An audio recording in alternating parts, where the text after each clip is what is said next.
Bonjour et bienvenue dans l'Instant T, votre émission quotidienne qui décrypte l'actu du Finistère. Depuis 10 ans, le pôle mer Bretagne-Atlantique regroupe de nombreuses entreprises maritimes du Grand Ouest pour les soutenir dans leurs projets d'innovation. Alors ce pôle de compétitivité, à quoi sert-il exactement ? Qui sont ses adhérents ? C'est sur ces questions que nous éclaire aujourd'hui le directeur adjoint du pôle mer, Stéphane-Alain Rioux. Bonjour. Bonjour.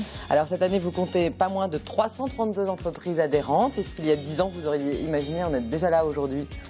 Certainement pas, puisque c'était un nouvel instrument pour les PME et les laboratoires de recherche qui n'existait pas.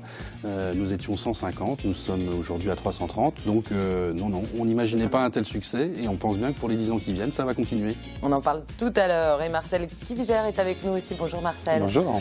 Et comme chaque vendredi, vous venez pour l'édito.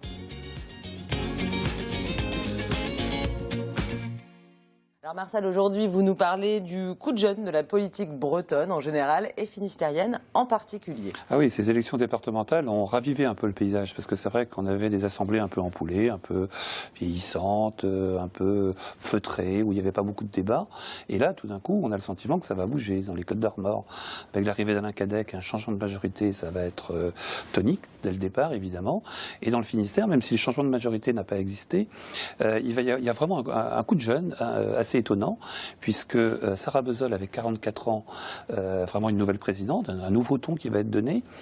Le leader de l'opposition, 34 ans, est très tonique, Maël de Calan, qui va secouer. On a l'impression que dès sa première tonalité, dès sa première intervention, ça a été très très musclé et même assez agressif, donc ça va donner le ton à cette assemblée. Et l'arrivée de Christian Troidec dans une position nouvelle, qui est la position du trublion, où il peut faire bouger les majorités avec 48 ans et qui a une possibilité et qui a un franc-parler, qui va bouger, on a le sentiment que ça va vraiment remuer dans une assemblée qui, c'est vrai qu'elle était un peu classique. Et alors justement, les plus anciens, j'ai envie de dire, s'en vont, toute une génération qui disparaît en même temps. Oui, il y a vraiment une notion de génération, là c'est assez frappant cette assemblée, avec l'arrivée d'abord la moitié de femmes, donc on voit vraiment des têtes nouvelles qui émergent, on voit des personnes nouvelles, et puis vraiment une transition générationnelle extrêmement importante. Et c'est plutôt réjouissant de voir encore des jeunes de très haut niveau qui s'intéressent à la politique, qui rentrent en politique pour diriger les assemblées. C'est vrai que c'est très réjouissant. Ça, pour les plus anciens, quand on repense au André Colin, au Louis Orvoine, à Charles Mieusec, à Pierre Maille, à Jean-Yves Causon, à Le Pinsec, c'est vraiment un changement de génération. C'est un changement de paysage qui est radical et qu'on va observer avec vraiment plaisir. Est-ce que ça peut susciter un nouvel intérêt pour les citoyens vers la politique? J'espère que cette assemblée, en tout cas, va être plus vibrante, qu'on va l'entendre un peu plus, parce que c'est vrai que depuis quelques années, elle s'était un petit peu étouffée. Les débats au Conseil général, c'était un peu une sorte d'administration. D'ailleurs, la campagne a été un peu molle. Je pense que cette fois-ci, ça va être plus tonique. Merci, Marcel. Le festival AgriDays, la grande fête de l'agriculture du Finistère, a ouvert ses portes à Quimper ce vendredi avec les scolaires. Près de 2000 enfants sont allés à la rencontre des vaches, des veaux, des cochons et des éleveurs pour un cours sur la vie grandeur nature. Et Guy Abalin les a suivis.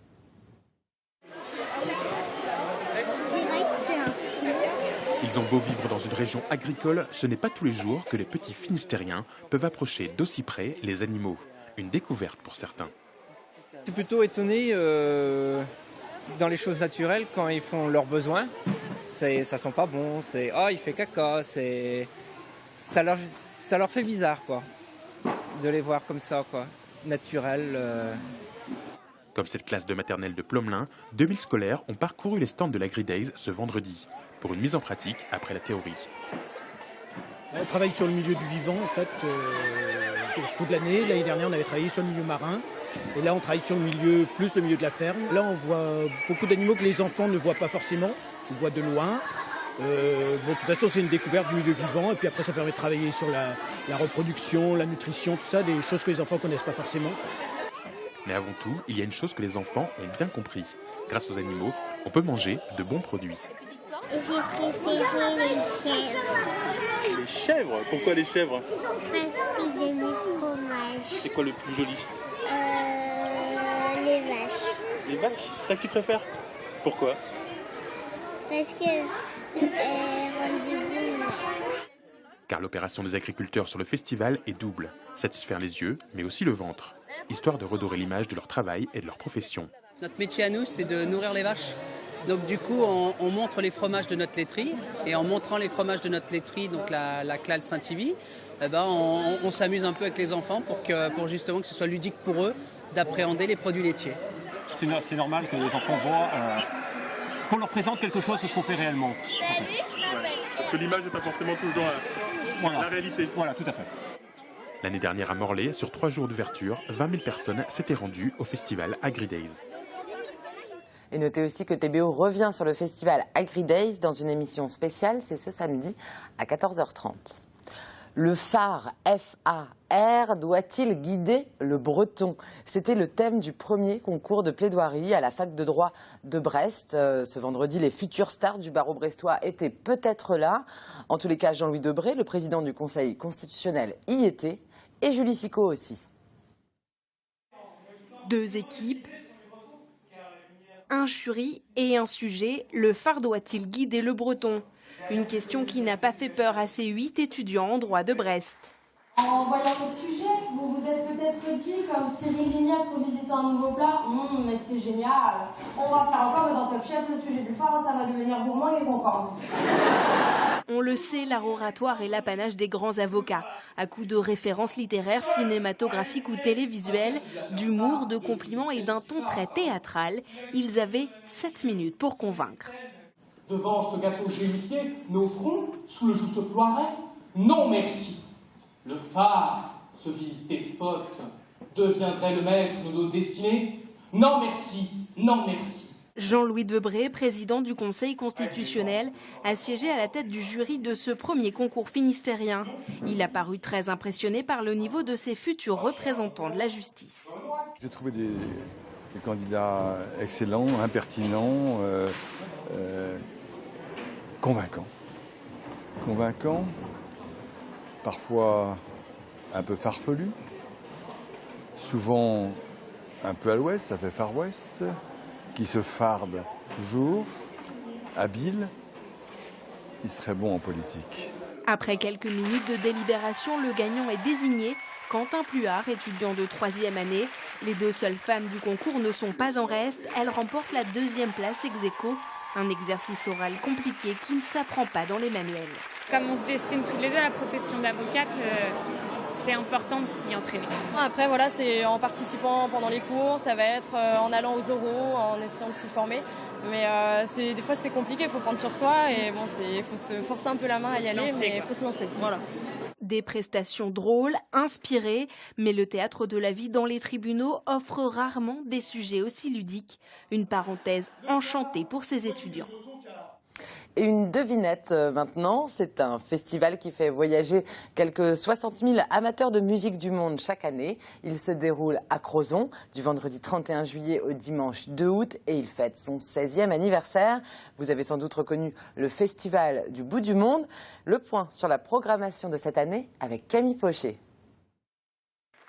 Le voile est levé sur la programmation du Festival du bout du monde depuis ce vendredi matin. La 16e édition sera fidèle à l'esprit de l'événement avec un mot d'ordre, la découverte. Comme tous les ans, on va accueillir pas mal de groupes qui sont pas très connus.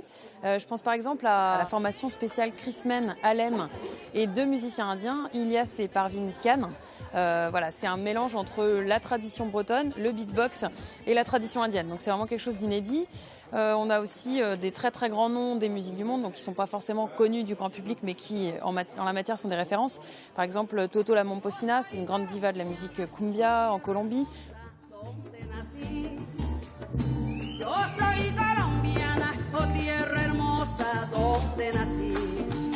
On a Mulatu Astatke qui est un très grand musicien d'Éthiopie, qui est un peu le père fondateur de l'Ethio Jazz. On aura aussi Arthur H qui n'est jamais venu au bout du monde et c'est vrai que voilà, on s'interdit pas, on a un festival de musique du monde mais on s'interdit pas de programmer des grands noms du rock français comme Arthur H ou Charles Ely par exemple. Venus des 4 coins du monde, des grands noms de la musique comme Eric Burdon and the Animals côtoieront de jeunes pousses comme Fahada Freddy. Sur scène, je joue justement sans instrument. J'ai joué à la guitare pour juste présenter des titres. Mais sur scène, je suis avec 5 autres vocalistes. Et on fait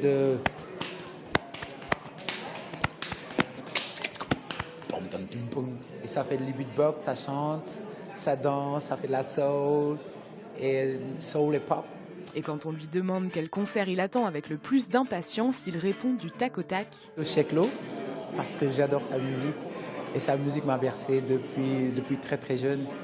Et je suis très très fan de sa musique. Côté festivalier, les organisateurs le promettent, les toilettes seront plus accessibles. Pour les enfants, un goûter sera proposé au chapiteau dans l'après-midi. Pour profiter des concerts, encore faudra-t-il avoir des places. 12 000 billets ont déjà été vendus avant même de connaître la programmation.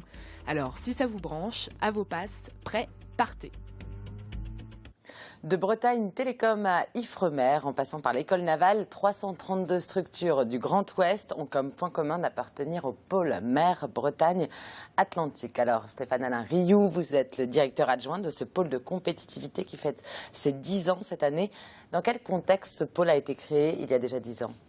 Alors, il s'agit d'une politique de l'État à l'époque qui avait initié la formation de réseaux d'entreprises, nous sommes 190 PME et des grandes entreprises, et de les mettre en relation avec les laboratoires de recherche publics, donc les universités, les écoles d'ingénieurs, les centres de recherche. Et l'idée, en fait, c'est de faire du développement économique lié à l'innovation.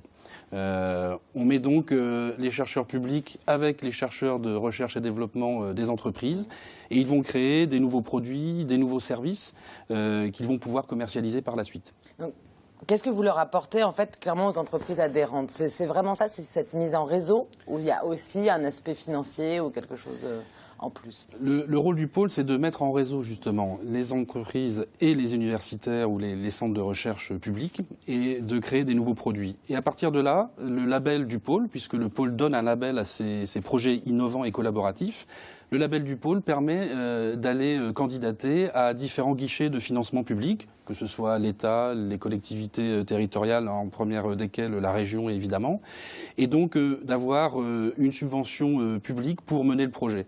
C'est ce qu'on appelle l'incitativité de l'aide publique. En fait, ces gens-là n'iraient pas s'il n'y avait pas ce petit coup de pouce. Vous agissez comme un levier pour Exactement. le fonds en fait. Et aujourd'hui, lorsque le public met 1 euro dans un projet, les partenaires privés en mettent 3. On a donc un effet de levier important. 214 projets ont été labellisés. Ça représente un budget R&D total de 720 millions d'euros. Et là-dessus, 200 millions d'euros d'argent public ont pu être injectés sur le territoire.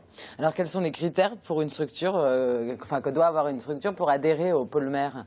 Alors bien évidemment, ça dépend de l'activité qu'elle mène. Il faut évidemment qu'elle soit en lien avec le maritime.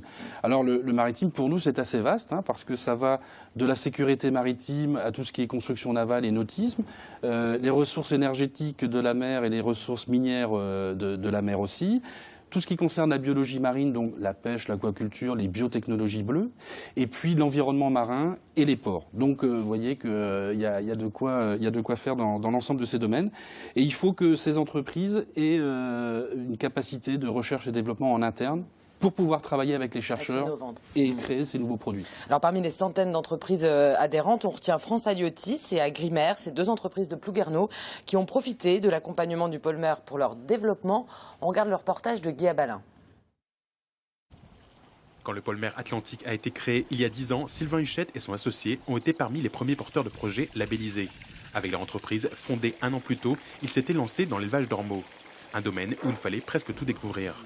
Ses besoins nutritionnels, sa physiologie, ses problèmes immunitaires, les pathogènes, ça finalement c'est des thématiques de recherche qu'on ne peut pas aborder sans le soutien de laboratoires et sans le soutien aussi de budgets assez significatif. J'apporte une partie de ces budgets de recherche, mais je ne peux pas apporter la totalité. Le pôle mer va nous apporter le soutien, les informations, les bonnes personnes à contacter pour aller chercher les budgets de recherche. Mais le pôle mer a également permis à Sylvain d'être en contact avec d'autres entrepreneurs de la région, avec lesquels il travaille encore aujourd'hui. À quelques kilomètres de là, une autre entreprise, elle spécialisée dans les algues, a aussi profité de la mise en relation entre entreprises et laboratoires, ainsi que des démarches pour lever des fonds. Le but était de cultiver des algues pas encore exploitées en cosmétique, d'en faire des extraits qui avaient des activités cosmétiques et de les incorporer dans des produits finis. Il y avait aussi l'intervention donc du CNRS de Roscoff qui permettait d'identifier génétiquement ces algues et d'être sûr donc pour la première fois des espèces qu'on utilisait. Grâce au pôle mer et ce système, on a pu travailler avec des partenaires et surtout obtenir des financements nécessaires à des petites structures comme nous, car le projet d'environ 1,4 million d'euros était trop important pour nous et ces financements ont permis de nous développer et d'obtenir des extraits à plus haute valeur ajoutée. Concrètement, aujourd'hui, la société Agrimer travaille avec 5 nouvelles algues qui n'étaient pas auparavant utilisées pour la cosmétique et a déjà déposé plusieurs brevets. Une innovation qui n'aurait sans doute pas vu le jour sans l'aide du pôle de compétitivité. Alors voilà donc un exemple d'innovation dans deux des entreprises adhérentes. Mais quelles sont d'autres grandes innovations dans le domaine maritime qu'on peut noter ces 10 dernières années et que vous avez soutenues avec le pôle mer ? Alors l'intérêt du pôle, c'est en effet qu'on est sur l'innovation, donc on est sur le coup d'avant. On a toujours un coup d'avance. Il y a 10 ans, on avait démarré sur les énergies marines, par exemple, qui étaient peu connues. Mais il y a aussi tout ce qui concerne les biotechnologies. On a vu 2 exemples ici. On a aussi des sujets liés aux bateaux de pêche et aux navires du futur, avec des nouvelles carènes, des nouveaux matériaux, des nouveaux modes de propulsion. Et puis des aspects aussi liés à la sécurité maritime. Alors aussi bien pour les hommes à bord, mais aussi sur le trafic maritime, les ports, l'aménagement des bateaux. Donc on a des tas de sujets qui se développent de plus en plus dans le maritime. L'hydrolienne Sabella, par exemple, dans le domaine des énergies maritimes, c'est un projet soutenu par le pôle Tout à fait, et c'est même le premier projet qu'a labellisé le pôle mer Bretagne à l'époque, puisqu'il n'était pas encore Bretagne Atlantique. Ce premier projet d'hydrolienne est vraiment caractéristique de l'innovation pour la Bretagne et pour les adhérents du pôle mer. Il y a 10 ans, lorsque vous parliez dans certaines instances parisiennes d'énergie de la mer, on vous regardait un petit peu comme un professeur tournesol.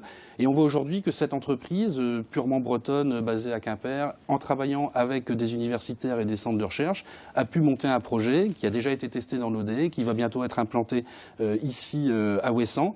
Et donc on a en ce moment en assemblage sur le port de Brest. Exactement, c'est toute une nouvelle filière industrielle qui est en train d'émerger et qui est en train de se mettre en place au niveau français. Et la Bretagne a d'excellentes qualités pour monter cette filière. Un mot sur Comet. À Comet. Alors ça, ce sont des drones sous-marins. Alors on a entendu parler dans l'actualité récente des drones aériens, mais il y a aussi des drones sous-marins. Qu'on connaît moins, dont on parle moins. Oui. Ce sont souvent des sujets appliqués venant du monde militaire, mais là, ce sont des drones qui sont utilisés pour la surveillance des ports maritimes, la surveillance des grands espaces et des grands fonds marins. On a aujourd'hui sur les aires marines protégées, sur des futures exploitations de ressources minières, un besoin de connaissance du milieu. Et donc ces drones permettent, avec certains équipements, de photographier, d'identifier ces fonds sous-marins à moindre coût sur des grandes surfaces. Donc l'innovation, c'est de la technologie, mais ça peut être aussi de l'innovation économique et produire des nouveaux produits à moindre coût pour mieux les vendre. Alors on a compris, comme son nom l'indique, pôle mer, ce sont des structures autour du maritime. Et pourtant, on note des noms d'entreprises plutôt agricoles parmi vos adhérents, comme Agrival ou Azostimer, enfin pour le coup, qui développent aussi autour du vert. Alors un peu de vert dans le bleu, expliquez-nous Stéphane. Alors l'intérêt du pôle mer, c'est aussi de croiser des filières.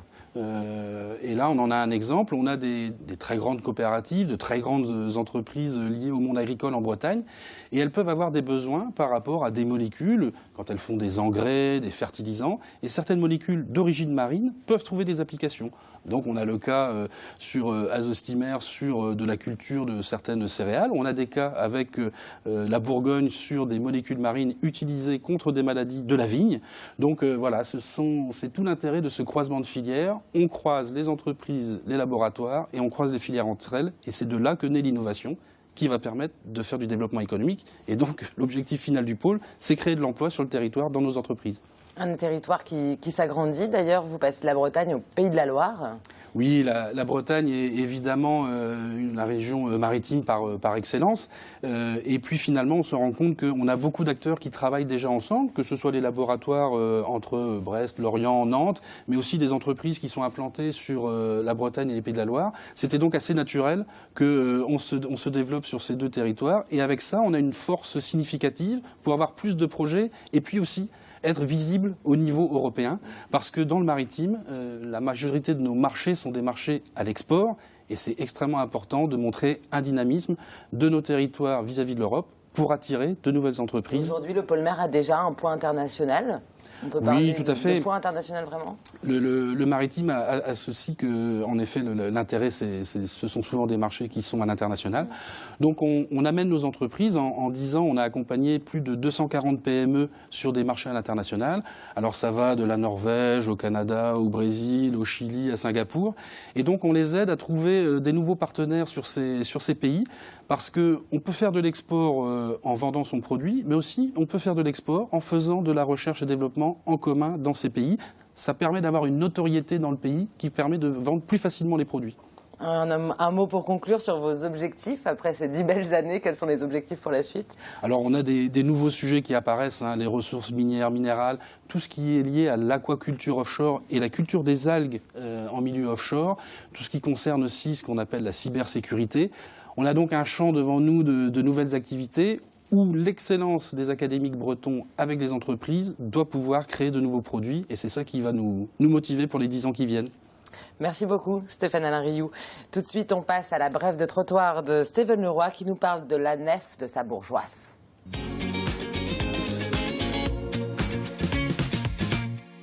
Ouais, comment que c'est avec toi? Ça gaze ou quoi? Eh bon, je t'explique vite fait ce qui me retient, parce que j'aurais pu te parler des élections, mais enfin bon, non en fait, parce que non. Non, mais là, c'est l'anniversaire de la bourgeoise dans quelques jours, là, 45 piges, la vieille, et Pompélope à la maison, on a prévu une fois régal avec tous les potes, bah, tous les potes, hein.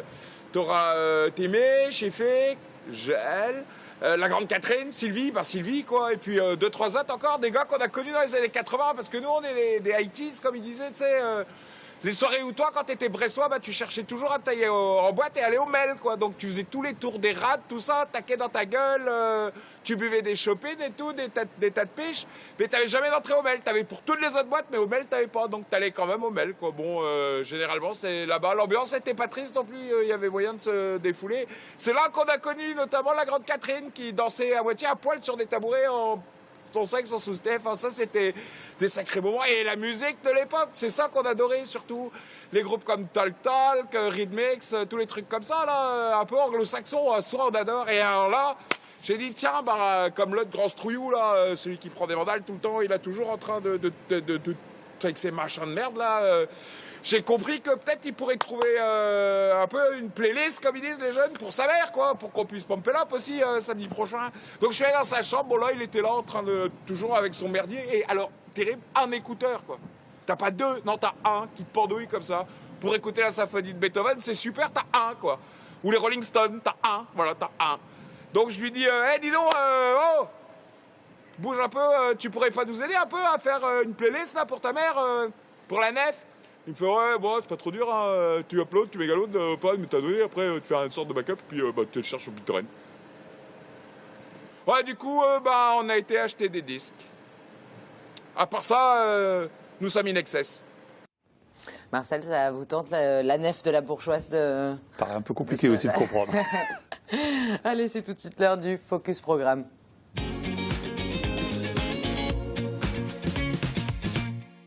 Et ce dimanche sur TBO, Breton d'ailleurs vous emmène en balade au Sri Lanka. Et juste pour le plaisir, on regarde un petit extrait. On quitte la moiteur du bord de mer pour l'intérieur des terres et la fraîcheur de la montagne. La route qui remonte vers le nord grimpe entre champs de thé, de riz et cascades engageantes. Idéal pour une baignade impromptue.